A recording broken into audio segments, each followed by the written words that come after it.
The Wild West is filled with incredible tales of adventure, bravery, and mystery. Today, we're uncovering the hidden truths behind the deaths of 6 lesser-known, yet equally fascinating cowboys. Each of these men lived a life on the edge, and their deaths have sparked countless rumors and debates. Number 1. The enigmatic end of John Wesley Hardin. John Wesley Hardin's life was defined by violence and a relentless streak of lawlessness, which ultimately led to his mysterious death. Known as one of the deadliest gunslingers in the Old West, Hardin claimed to have killed over 40 men, many of whom he shot in self-defense or during heated altercations. His ability to survive numerous gunfights and escape from law enforcement multiple times added to his fearsome reputation. However, his death in 1895 in El Paso, Texas, remains a subject of speculation and intrigue, shrouded in mystery and unanswered questions. On the night of August 19, 1895, Hardin was shot in the back of the head while playing dice at the Acme Saloon. The shooter was John Selman Sr., a lawman with a murky background who had his own share of controversies. The immediate assumption was that Hardin's death was the result of a personal vendetta. Earlier that day, Hardin had a heated argument with Selman's son, which many believe was the catalyst for the shooting.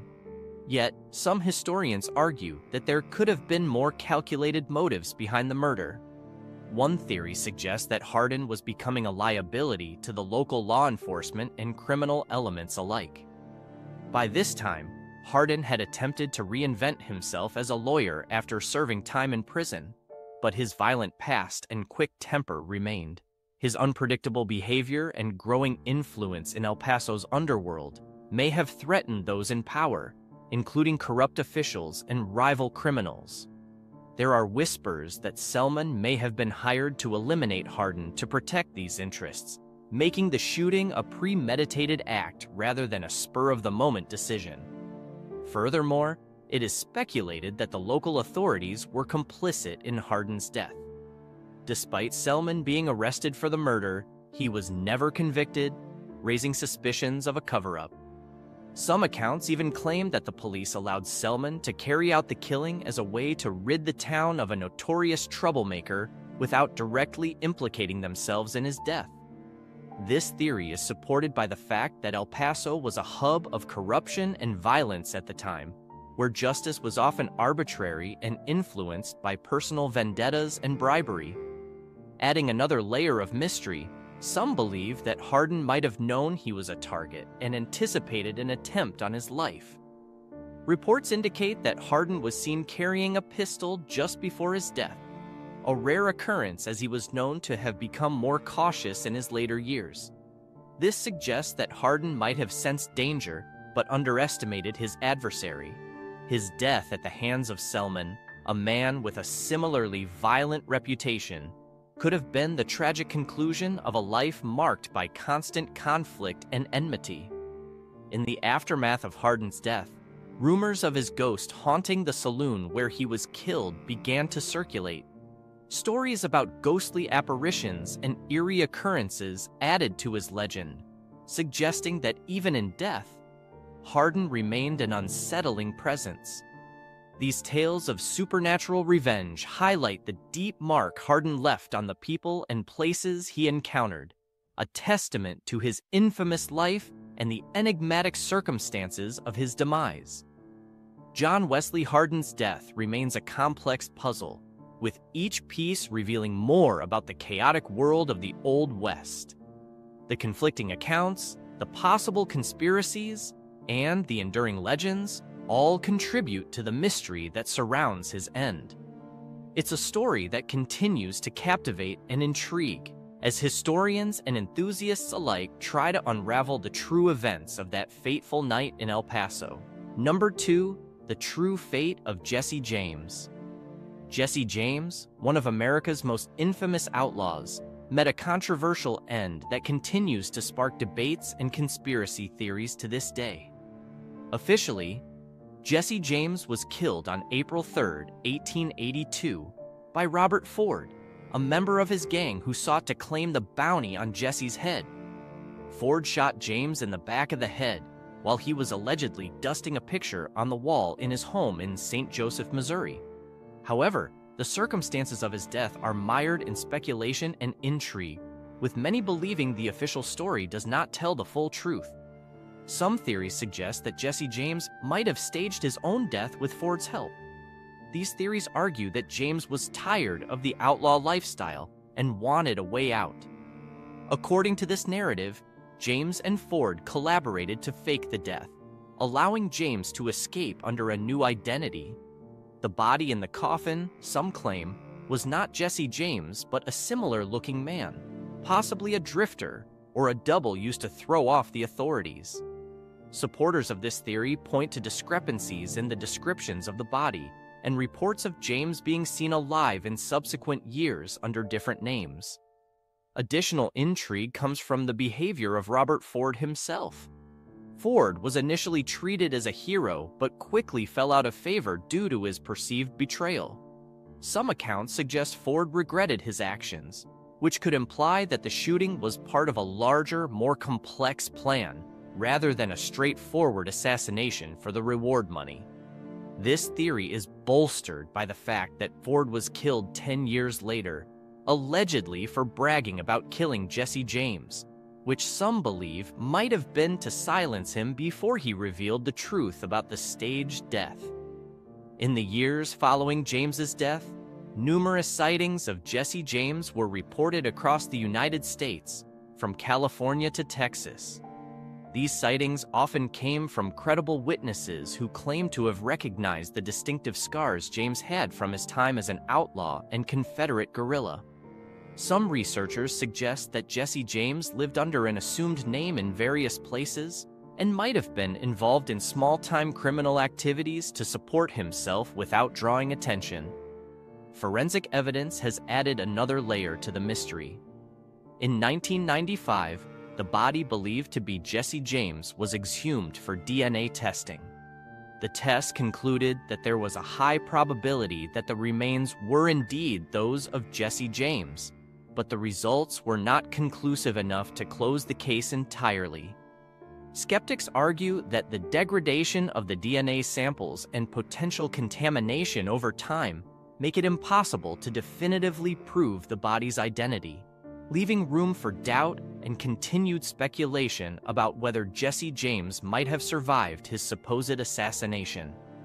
The enigmatic fate of Jesse James has also been fueled by various claims from individuals over the years who allege they were relatives or friends of James, who knew he survived and lived under a different name. Books, letters, and even deathbed confessions have surfaced, each adding another twist to the already convoluted tale of Jesse James's life and death.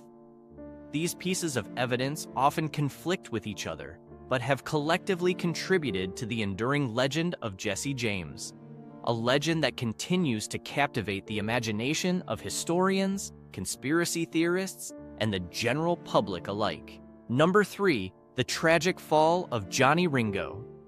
Johnny Ringo, often described as the gentleman outlaw, was a notorious gunslinger with a reputation that extended beyond the infamous events of Tombstone, Arizona. Born in Indiana in 1850, Ringo's early life was marked by violence. His family moved west after his father died in a tragic accident. Ringo's notoriety in the Wild West began when he became associated with the Mason County War, a violent feud in Texas where he allegedly participated in a series of killings. His move to Arizona in the late 1870s brought him into contact with the Cochise County Cowboys, a loose coalition of outlaws and rustlers known for their conflicts with lawmen like Wyatt Earp. The mystery surrounding Johnny Ringo's death on July 13, 1882, remains one of the most debated topics among Old West historians. He was found dead beneath a tree in West Turkey Creek Valley near Chiricahua Peak, with a single bullet wound to his temple. While his death was officially ruled a suicide, there are several factors that cast doubt on this conclusion. First, Ringo was found with his revolver still loaded, except for the chamber under the hammer, a position indicating that it was not ready to fire. The absence of powder burns suggested that the gunshot was not at close range, raising questions about the suicide narrative. Additionally, Ringo's boots were missing, and his feet were wrapped in strips of cloth, an odd detail that led some to speculate he was forced to walk barefoot for some distance before his death. His horse was found nearby with saddlebags containing personal belongings, but the circumstances implied that his death could have been a murder staged to look like a suicide. Theories range from revenge by enemies within the Cowboy gang to a professional hit by someone like Wyatt Earp or Doc Holliday, who were rumored to have had personal grudges against Ringo. Some reports suggest that Ringo had been drinking heavily in the days leading up to his death, which could have made him an easy target for foul play. A few contemporary accounts hint at a mysterious stranger seen in the area shortly before Ringo's body was discovered, fueling further speculation about a possible ambush. Additionally, no coroner's inquest was properly conducted, and the handling of the body and the scene were chaotic, typical of frontier justice but leaving much to speculation and myth-making. The lack of concrete evidence, paired with the disappearance of several key witnesses who could have shed light on the situation, only deepens the enigma. Johnny Ringo's death has inspired numerous books, movies, and debates, with each new account adding layers to an already complex narrative. The unresolved nature of his demise, whether by his own hand, by a hired gun, or through a calculated scheme, continues to captivate those fascinated by the darker tales of the American frontier. Number 4. The controversial death of Jim Killer Miller. Jim Killer Miller was a notorious figure in the Old West, known for his ruthless methods and secretive lifestyle. Unlike many outlaws of his time, Miller carefully crafted an image as a devoted family man and devout Methodist, which made his criminal undertakings all the more shocking to those who knew him. Miller's reputation was built on his role as a hitman. He was implicated in the killings of at least 12 people, often under contract for money. He was known for using a shotgun for his assassinations, a detail that earned him the moniker Deacon Miller because of the brutal, execution-style manner in which he carried out his hits. Miller's death on April 19, 1909, is as controversial and mysterious as his life. He was lynched by a mob in Ada, Oklahoma, after being implicated in the assassination of Gus Bobbitt, a former U.S. Deputy Marshal. The lynching of Miller, along with 3 other men, was carried out without a formal trial, leading to speculation that his death was the result of a conspiracy among local officials who feared what Miller might reveal if he were formally tried in court. Some believe that Miller had information on corrupt practices within the local law enforcement and political community, which made him a target for a vigilante-style execution.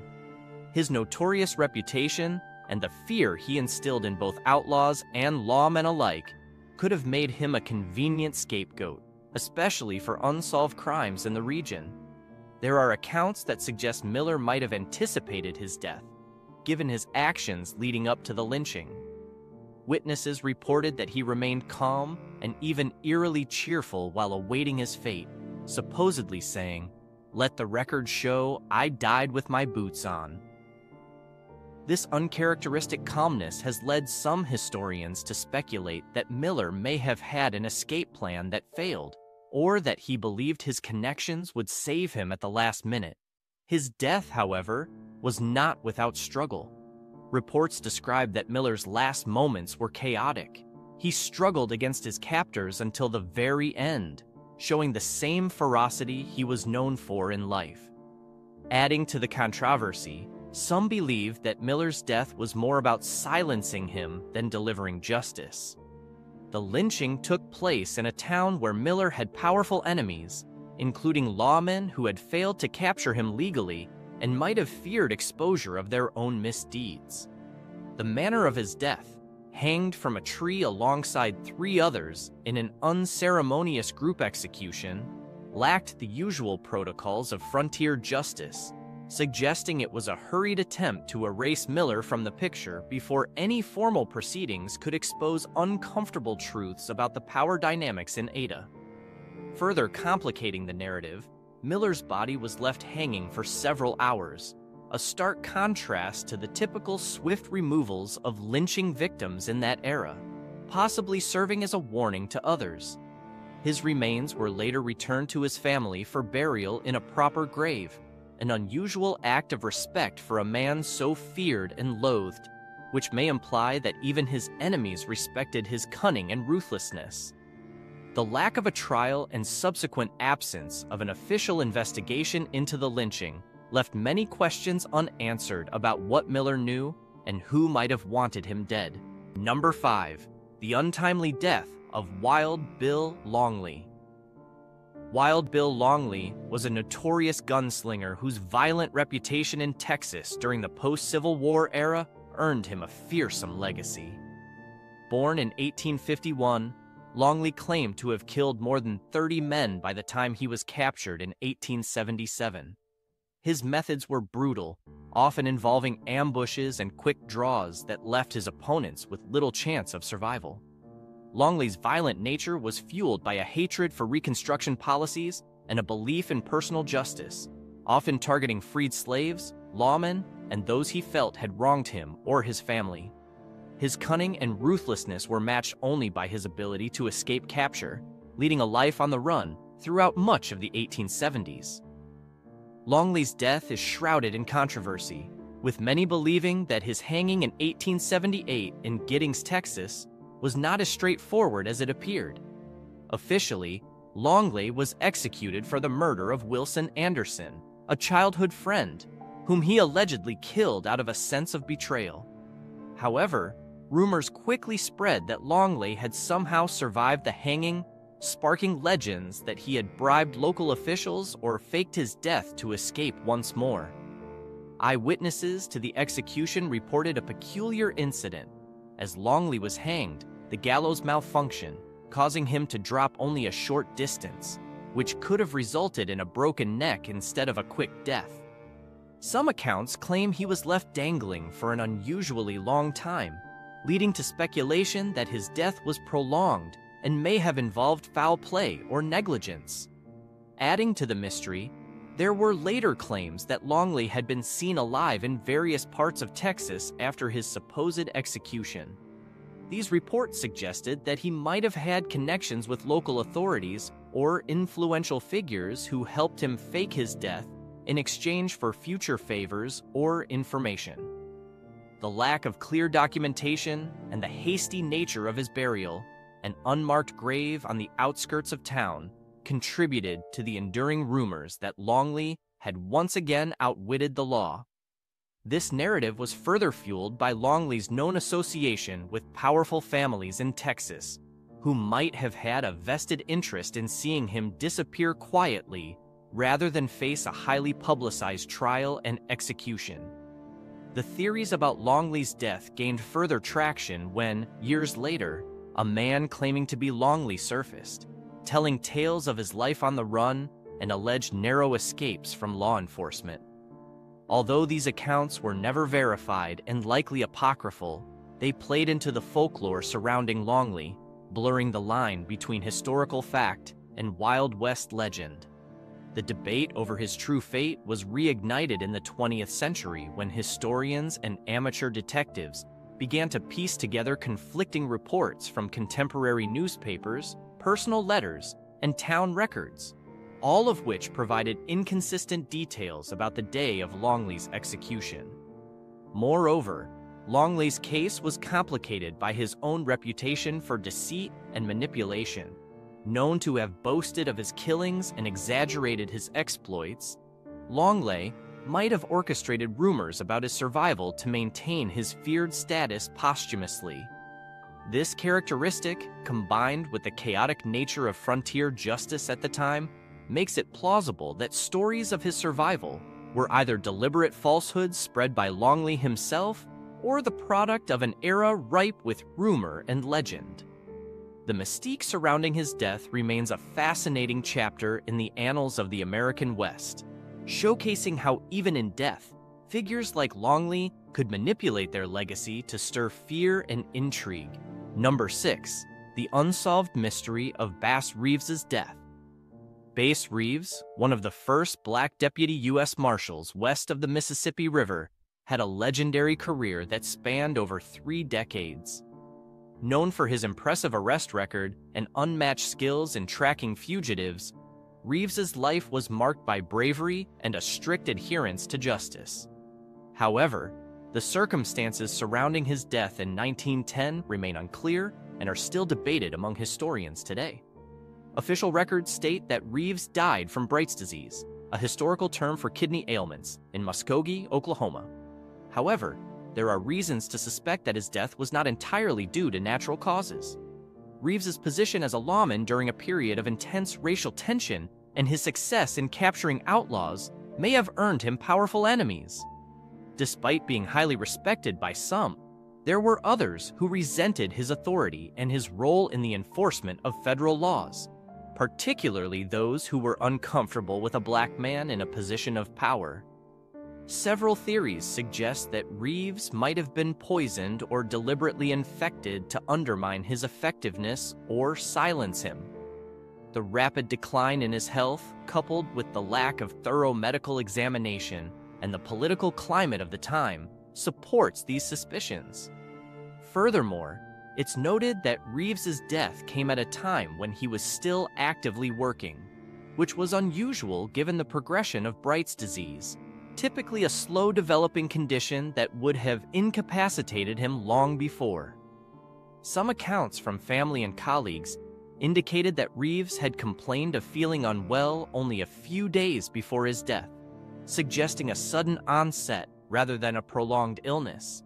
This abrupt deterioration led to whispers that he may have been targeted due to his steadfast pursuit of justice in a region rife with corruption and racial animosity. Reeves's connection to various high-profile arrests could have exposed him to threats from those who wanted to see him removed from his position.